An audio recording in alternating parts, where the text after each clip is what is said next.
comment vaincre la psychologie d'un trader débutant et comment réussir en trading avec toutes les astuces que je vais vous donner. Donc on va commencer premièrement par la peur. Donc la peur, par exemple, la peur de perdre de l'argent, la peur de perdre un trade, la peur de ne pas réussir et la peur de décevoir. Les traders débutants éprouvent très souvent de la peur de perdre de l'argent en trading, peur de perdre leur capital. Quand tu arrives en trading et que tu n'as pas les bonnes informations, tu vas déposer de l'argent directement sans t'être formé. Donc déjà, c'est une grosse erreur, ok?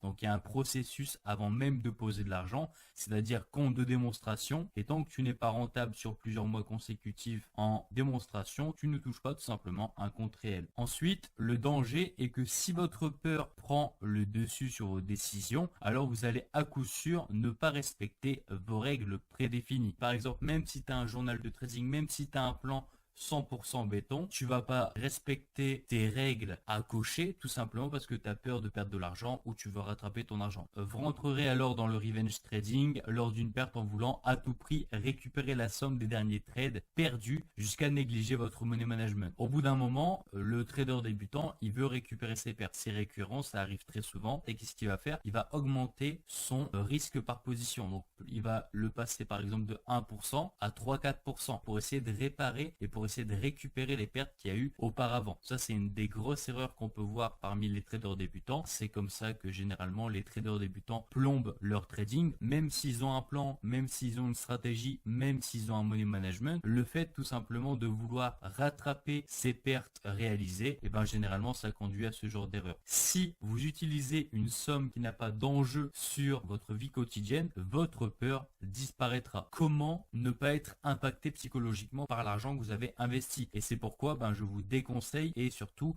ne jamais investir une somme qui pourrait être vitale ou qui pourrait tout simplement vous impacter psychologiquement. En fait, le trading, c'est un investissement. Donc à partir du moment où tu vas investir ton argent, dans ta tête, tu dois dire ok, cet argent est perdu. Et en plus, si tu investis une somme d'argent qui est trop grosse pour toi, pour ta psychologie, tout simplement, tu vas pas réussir. Statistiquement, c'est impossible. La solution est simplement, comme je disais, d'investir une somme d'argent qui n'impacte pas votre psychologie monétaire. Encore une fois, si quelqu'un vous dit sur YouTube, sur un forum, sur un livre, commence avec 500 euros, non. Si toi, 500 euros, c'est le double de ton salaire, si par exemple tu habites au Burkina Faso, au Bénin, et tu gagnes 100 ou 200 euros par mois, tu ne peux pas investir 500 euros. Si vos revenus mensuels sont de 1300 euros, n'investissez jamais 2000 euros dans un capital de trading en tant que débutant. Ensuite, il vous faut vous questionner sur quelle somme pourrait être investie sans pour autant être psychologiquement impactant. Tu réfléchis, encore une fois, c'est pas une vidéo YouTube, c'est pas un livre et c'est pas un forum qui va te dire combien tu dois investir, c'est tout simplement toi. Tu prends un carnet, tu notes, tu dis ok, combien d'argent je suis prêt à perdre en trading? Tu vas tout faire ce que tu as envie dans ta vie de base, donc ton loyer, voilà, et l'argent qui te reste, l'argent qui ne te sert plus, l'argent de trop, et cet argent-là, tu peux l'investir dans le trading. Jamais tu vas investir une somme d'argent dont tu as besoin. Donc faites les choses bien. Certes, c'est beaucoup d'argent pour vivre du trading, mais si vous n'avez pas cet argent, soit vous scalez, c'est-à-dire que vous montez petit à petit de façon boule de neige, ou alors vous passez par une propre firme. Mais il n'y a pas d'autre solution. On peut pas tricher. C'est logique. On va passer à la patience. Donc la patience qui est également une émotion qui peut être très négative pour les traders. Donc les traders débutants manquent souvent de patience concernant le trading. Ils ont tendance à prendre une position avant les confirmations complètes de la stratégie, ou encore n'arrivent pas à laisser courir un trade gagnant et tenir jusqu'au bout une position ouverte. Il y a des gens par exemple qui vont prendre une position, la position elle va évoluer et par exemple au bout de 30 minutes alors que le trade est censé évoluer sur plusieurs semaines, ils vont essayer de manager, suranalyser, etc.